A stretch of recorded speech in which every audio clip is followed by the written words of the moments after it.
The fifth Republic, the constitution of the fifth Republic. Basically हम France की बात करेंगे और फ्रांस के अंदर बेसिकली रिपब्लिक की जब हम बात करते हैं तो first Republic, second Republic, third Republic, fourth Republic and presently is fifth Republic. The idea is के हर दफा जब उनका नया कॉन्स्टिट्यूशन इंट्रोड्यूस हुआ तो पिछला पॉलिटिकल सिस्टम उनका खत्म हो गया, पिछला पॉलिटिकल सिस्टम उनका लैप्स हो गया with every new constitution। तो उसको वो फिर एक नई रिपब्लिक का नाम देते थे। तो नेपोलियन जब आया तो वो फर्स्ट रिपब्लिक बनी, फिर उसके बाद सेकंड रिपब्लिक, और मल्टीपल टाइम्स जो ये जो नई रिपब्लिक्स बनी है ये ऐसे नहीं कि randomly one day they decided कि let's have a new constitution.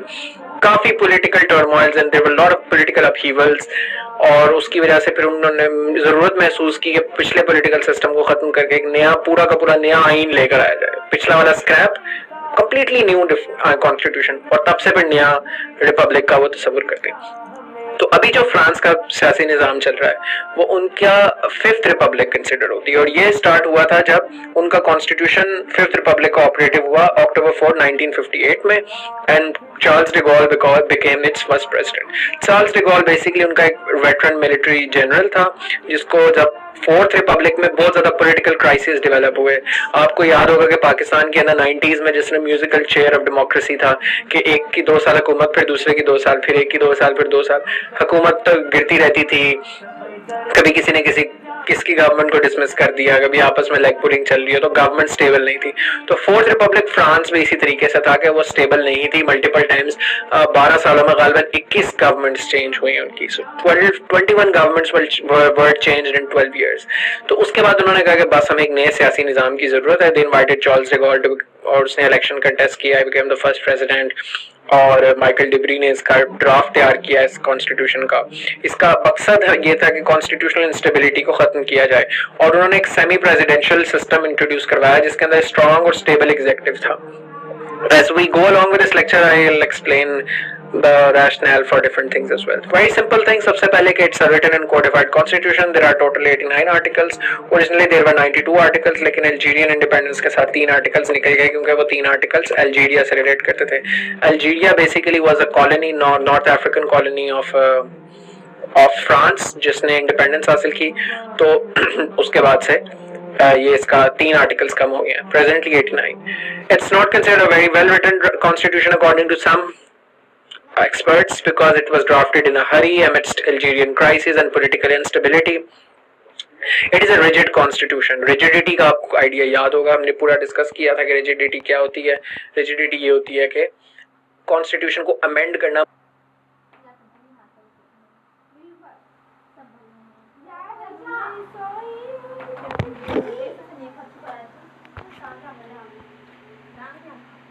Vote चाहिए। कॉन्स्टिट्यूशन चेंज करने के लिए आपको एक ज्यादा मुश्किल रास्ता चाहिए होता है। तो इसमें 2 तरीके हैं फ्रांस के कॉन्स्टिट्यूशन में इसको अमेंड करने के लिए।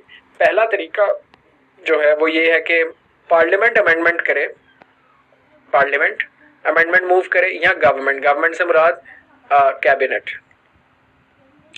Prime minister and cabinet. तो अगर अमेंडमेंट मूव बाय पार्लियामेंट और government must be pass by both houses, तो दोनों हाउसेस उसे पास करें सबसे पहले, तो दोनों हाउसेस उसे अप्रूव करें, और फिर वो रेफरेंडम में आम लोगों को रेफरेंडम में पेश किया जाएगा, और फिर अवाम अगर 50% + 1 वोट उन्हें देती है, यानी जितने लोगों ने रेफरेंडम में पार्टिसिपेट किया उनकी मेजॉरिटी भी अगर उसे सपोर्ट करती है तो वो चीज़ होगी। सो रिजिड है क्योंकि एक तरफ आपको पार्लियामेंट की अप्रूवल चाहिए, दूसरी तरफ आपको रेफरेंडम भी चाहिए, तो इट्स अ रिजिड कॉन्स्टिट्यूशन। दूसरा सिनारियो ये है कि अगर तो प्रेसिडेंट मूव करता है आर्टिकल 89 के तहत उनके के अमेंडमेंट करनी है, तो फिर कांग्रेस की जो उनके दोनों हाउसेज हैं उनकी 3/5 वोट्स चाहिए, यानी आधे से ज्यादा। So not 50% + 1 because 3/5 is greater than that, तो आपको ज्यादा वोट्स चाहिए। ऑल्सो रिजिड इसलिए भी है क्योंकि कुछ सेक्शंस उसके इम्यूटेबल हैं। सो कॉन्स्टिट्यूशन प्रोहिबिट्स अमेंडिंग और अफेक्टिंग द रिपब्लिकनिज्म और द इंटेग्रिटी ऑफ स्टेट, के जो रिपब्लिकन नेचर है उसकी या उसकी इंटेग्रिटी स्टेट की जो है वो ऐसी कोई अमेंडमेंट नहीं हो सकती जो इनको इफेक्ट करे। तीसरा ये it institutes Republican democracy. Republican democracy से मुराद ये कि डायरेक्ट डेमोक्रेसी नहीं होगी, नुमाइंदे रिप्रेजेंट इलेक्ट होंगे, वो आगे से उसको करेंगे. Article 1 proclaims that France will be a republic, indivisible, secular, democratic and social. National sovereignty belongs to people who shall exercise their sovereignty through their representative and referendum. ये ना लाइन जरा गौर से आर्टिकल 3 की याद रख लेगा. इसको आपको मैं रेफरेंस दूंगा जब हम डिस्कस करेंगे ना ऑब्जेक्टिव रेजोल्यूशन, कि जहां पर आएगा कि sovereignty belongs to Allah which will be exercise through its chosen representatives. तो इस्लामिक डेमोक्रेसी का कॉन्सेप्ट का ना फर्क उसके अंदर हम वाजे होगा. Republican form of government is not amendable according to article 89. मैंने पहले भी डिस्कस किया है. तो ये एक रिपब्लिकन डेमोक्रेसी होगी. It will be a secular state. France will have no religion. It will be a religious and equidistant from all religion. तो there will be a separation between religion and state. ये तकरीबन तमाम western liberal democracies के अंदर ये principal पाया जाता है. यूएस के अंदर पाया जाता है कि एक सेक्युलर रियासत का कॉन्सेप्ट. कभी कभी इट्स की क्रिटिक की जाती है कि in France they take their secularism too far, because France में पब्लिक प्लेसेस के अंदर दो तरह के सेक्युलरिज्म हो सकता है. एक सेक्युलरिज्म यूएस वाला है कि all religions are equally tolerated in public. So you can wear your scarf, you can wear your burqa, you can wear your the cross, you can wear the hat of David. आप किसी भी किस्म के religious emblem symbols आप public में preaching भी कर सकते हैं. यूएस का model free speech model accepting all religions. France का model is opposite to that. It is that it accepts no religion in public places. तो हमें थोड़ी सी मिसकंसेप्शन भी है हमारे यहाँ फ्रांस के मतलब के जब वो आता है कि बुर्का बैन कर दिया. टेक्निकली वो बुर्का बैन नहीं था, वो बेसिकली ये था कि all forms of face coverings France ने बैन कर दी थी. सो आप स्कार्फ ले सकते थे but you can not cover your faces because security threats की वजह से वो फिर सीसीटीवी कैमरास में आइडेंटिफाई नहीं थे होते. इसी तरह जो पब्लिक प्लेसेस में स्कूल्स वगैरह में कहीं पर भी क्रॉस या the star of David juice का जो होता है वो वगैरह पहनने पर पाबंदी थी. तो फ्रांस एक डिफरेंट मॉडल है, एग्रेसिव मॉडल है सेक्युलरिज्म का.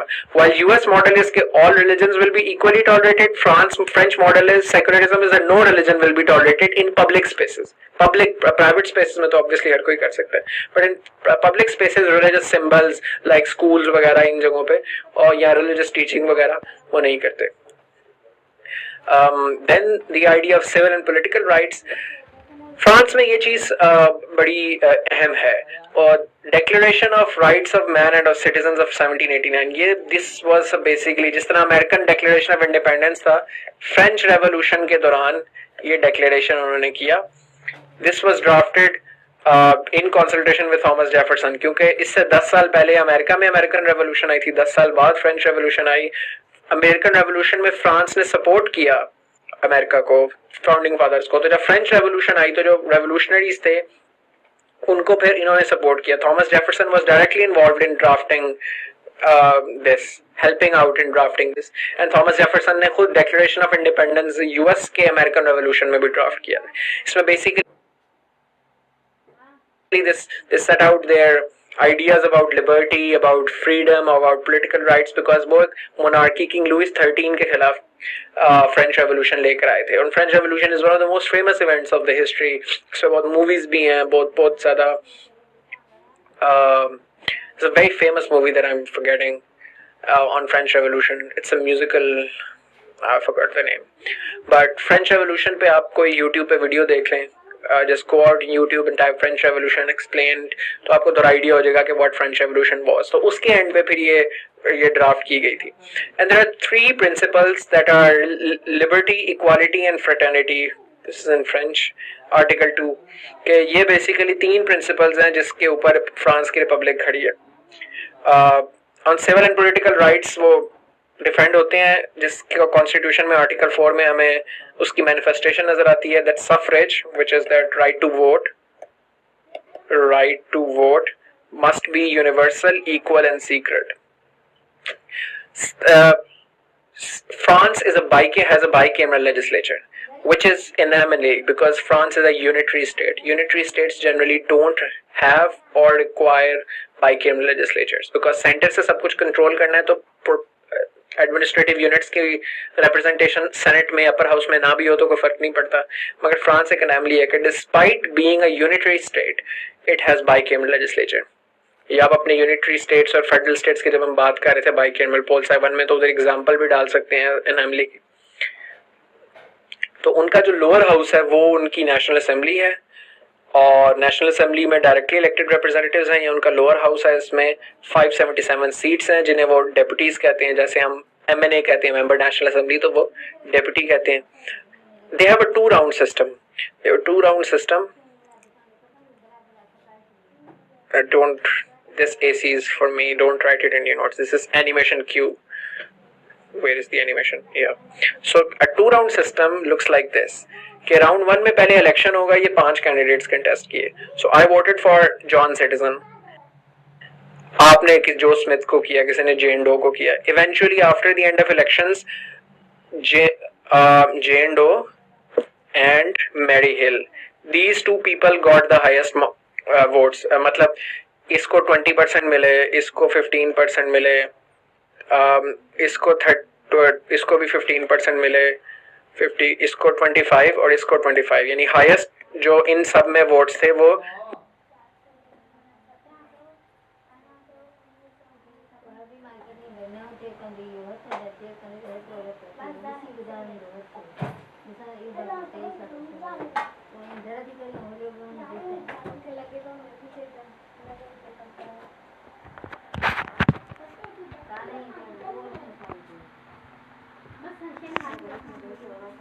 जेन और मैरी को मिले 25% सबसे ज्यादा बाकियों से.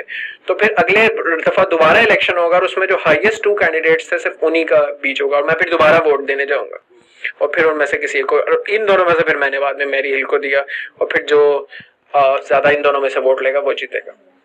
So this is a good idea. Basically इस तरह ये इंश्योर होता है कि जो भी इवेंचुअली कैंडिडेट आए उसकी 50% से ज्यादा लोगों की सपोर्ट हो. तो 2 राउंड सिस्टम के थ्रू उनके लोअर हाउस के इलेक्शंस होते हैं. आपने अगर ज्यादा इस पर देखना है तो आप यूट्यूब पे कोई और वीडियो भी देख सकते हैं 2 राउंड सिस्टम की, वो आगे वैसे आपको मैंने एक अटैच भी की हुई है. They have a 5-year mandate. Then you have senate which represents the, जिस तरह सेनेट का काम होता है कि वो कंस्टिट्यूएंट यूनिट्स को रिप्रेजेंट करता है. सो they represent the territorial activities of the republic and overseas उनकी जो territories हैं. France still has certain overseas territories, तो वो उनको भी represent करता है. It is indirectly represented by elected representatives. तो indirect election है, जैसे हमारा भी indirect election है Senate में. They have 348 seats. They have a 9-year term. 1/3 of the house is replaced every 3 years. So 9 साल की term है, लेकिन ये इस तरीके से divided है कि हर 3 साल के बाद 1/3 of the Senate is up for re-election. ठीक है. So after every 3 years, 1/3 Senate gets re-elected. आखिरी बात ये कि इसकी यूनिटरी कॉन्स्टिट्यूशन है, जिस तरह मैंने डिस्कस किया था, and which is why bicameralism is an anomaly. It has a strong central government. Local governments derive their power from central government, not from constitution. You remember this from unitary system के जो local और provincial governments होती हैं वो exist कर सकती हैं unitary state में, मगर उनकी जो पावर का वो उनकी कोई इंडिपेंडेंट ऑटोनमस हैसियत नहीं है. कॉन्स्टिट्यूशन डायरेक्टली उन्हें पावर नहीं देता, वो सेंट्रल गवर्नमेंट की मर्जी है उन्हें चाहे पावर दे या ना दे. It's an anomaly. It has a semi presidential system of government. अच्छा, अब सेमी प्रेसिडेंशियल सिस्टम क्या है?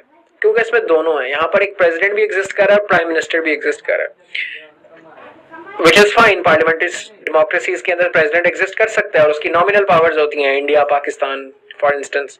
लेकिन फ्रांस में डिफरेंट है. It is different from a parliamentary system because एक popularly elected head of state है, पॉपुलरली इलेक्टेड प्रेसिडेंट है. वहाँ डायरेक्ट इलेक्शन होता है प्रेसिडेंट का. हमारे यहाँ इंडिया में और पाकिस्तान में डायरेक्ट प्रेसिडेंट का इलेक्शन नहीं होता, इनडायरेक्ट इलेक्शन होता है. तो ये पॉपुलरली इलेक्टेड इलेक्शन है, which makes it different. Also, president's role is not just ceremonial. Parliamentary states में उसका रोल सेरेमोनियल होता है, सिर्फ दस्तखत किए, तस्वीरें खिंचवाएंगे, that's it, like how Pakistan या इंडिया में होता है. मगर फ्रांस के अंदर प्रेसिडेंट का रोल सेरेमोनियल नहीं है. उसके पास बहुत ज्यादा पावर्स हैं जो हम डिस्कस करेंगे, पावर्स ऑफ फ्रेंच प्रेसिडेंट में. It is different from a presidential system, क्योंकि प्रेसिडेंशियल सिस्टम के अंदर जो पावर्स हैं, जो कैबिनेट होती है, वो प्रेसिडेंट की मर्जी से बनती है, लाइक इन यूएस, और प्रेसिडेंट के डिस्पोजल पे काम करती है. जब चाहे प्रेसिडेंट उनको रिमूव कर सकता है, और वो अमूमी तौर पे लेजिस्लेचर को रिस्पॉन्सिबल नहीं होते प्रेसिडेंशियल सिस्टम में. बट फ्रांस के अंदर जो कैबिनेट है it is named by president, मगर वो रिस्पॉन्सिबल है लेजिस्लेचर को। तो यानी इन्होंने फ्यूजन हाइब्रिड सिस्टम क्रिएट किया है दोनों का। President can also dissolve assembly and declare emergency, gaining dictatorial power. So president has a lot of power in that system, which makes it semi-presidential system. Also, this is this video on YouTube Financial Times की French election process explained. तो इससे आपको पता भी चल जाएगा इसमें भी फ्रेंच प्रेसिडेंट भी 2 राउंड सिस्टम के थ्रू इलेक्ट होता है direct. Rationalise parliament. Rationalise parliament का मतलब ये है कि पार्लियामेंट की पावर्स कुछ लिमिटेड है, उनका नंबर लिमिटेड है। हमने जो बात की थी अभी कि हर पावर पार्लियामेंट के पास नहीं है, प्रेसिडेंट के पास बहुत ज्यादा पावर्स हैं। एग्जीक्यूटिव को, जो कैबिनेट है, एग्जीक्यूटिव है, उसको बहुत एम्पावर किया गया फ्रांस में, और उसकी वजह यह है कि पार्लियामेंट बहुत अनस्टेबल थी फ्रांस में। तो फोर्थ रिपब्लिक के अंदर जैसे मैंने आपको बताया 21 governments were changed in 12 years. तो द आइडिया वाज कि एक strong executive, strong president create किया जाए कि इवन दो पार्लियामेंट में अगर फियास्को भी है, पार्लियामेंट इंडिसाइसिव भी है, तो एक स्ट्रॉन्ग प्रेसिडेंट एग्जिस्ट करे चीजों को मैनेज करने के लिए। ऑल्सो बिकॉज फिफ्थ रिपब्लिक जिसकी हम बात कर रहे हैं that was drafted by French president Charles de Gaulle. Charles de Gaulle was a military general historically, तो उसने पावर, वो ही believed in the power concentration in the office of president. So restrictions over the powers of parliament for a stable order. Ministers are not part of legislature. They are not part of legislature, which allows them to function independently, but they are responsible to legislature क्योंकि एक hybrid system है। एक बड़ी interesting body exist करती है constitutional council की। सो judicial review जो है, जैसे हमारे यहाँ जुडिशियल रिव्यू की जिस तरह हमने डिस्कशन की थी, यूएस के अंदर judicial review US supreme court करती है, दूसरी कोर्ट्स भी करती हैं लेकिन प्राइमरली सुप्रीम कोर्ट करेगी कि an act of parliament or executive action, whether it's constitutional or unconstitutional, whether it is ultra vires to the constitution or not, वो सुप्रीम कोर्ट डिसाइड करती है। हमारे यहाँ भी एक सुप्रीम कोर्ट डिसाइड करती है, वही सुप्रीम कोर्ट दूसरे फैसले भी करती है। मगर फ्रांस में उन्होंने एक सेपरेट बॉडी क्रिएट की हुई है कॉन्स्टिट्यूशनल, जिसका काम ही बेसिकली ये है कि उसने चेक करना है कि क्या कोई लॉ कॉन्स्टिट्यूशनल है कि नहीं है। Validate the laws made by parliament and government. इसके 9 मेंबर होते हैं और हर मेंबर का 9 साल का टेन्योर होता है, और उसी तरह सेनेट की तरह 1/3 इज रिप्लेस्ड एवरी 3 years, यानी 3 मेंबर हर 3 साल बाद रिटायर करते हैं, क्योंकि हर 3 साल बाद 3 मेंबर्स का 9 साल का पीरियड पूरा हो जाता है। फिर अगले वाले का हर 3 साल बाद, अगले 3 साल बाद उसका 9 साल का पीरियड पूरा हो जाएगा। ये 9 मेंबर आते कहां से हैं? 3 मेंबर्स इसके नॉमिनेट करता है प्रेसिडेंट, जो पूरे मुल्क का प्रेसिडेंट है। 3 मेंबर्स नॉमिनेट करता है जो सेनेट का प्रेसिडेंट है, और 3 मेंबर्स नॉमिनेट करता है जो नेशनल असेंबली का प्रेसिडेंट है। तो जैसे हमारा स्पीकर नेशनल असेंबली होता है, चेयरमैन सेनेट होता है, तो उनका वो इसका भी प्रेसिडेंट कहते हैं। सो president national assembly, president senate and the president of Republic, वो तीनों 3 नाम नॉमिनेट करके 9 मेंबर्स बनते हैं। इनकी 2 मेन पावर्स होती हैं, the supervision of elections, both presidential and parliamentary, and ensuring legitimacy of referendums. These are the articles, and the judicial review. अगला आइडिया है administrative law and administrative codes का। France के अंदर, इस पे हम एक पूरा लेक्चर कवर करेंगे। एडमिनिस्ट्रेटिव लॉ का कॉन्सेप्ट एग्जिस्ट करता है कि जो गवर्नमेंट ऑफिशियल्स हैं उनके खिलाफ, जो डिसीजंस के खिलाफ, जो उनके डिसीजंस या एक्शंस के खिलाफ ऑफिशियल कैपेसिटी में जो केसेस होते हैं वो एडमिनिस्ट्रेटिव कोर्ट्स में होते हैं। So they have a distinction between ordinary courts and administrative courts, ordinary law and administrative law. Ordinary law and ordinary courts apply to ordinary citizens, and administrative law and administrative courts apply to government officials, civil servants. तो उनके laws उन पे apply होते हैं। ये आपने याद रखना है कि dicey argues that this is a violation of the principle of rule of law, and you should refer to the lecture in rule of law के जिसमें मैंने डिस्कस किया कि why this is a problem। But ये जब हम discuss करेंगे administrative law, administrative courts, तो हम इन्हें डिटेल में देखेंगे। So in the next lecture we are going to cover the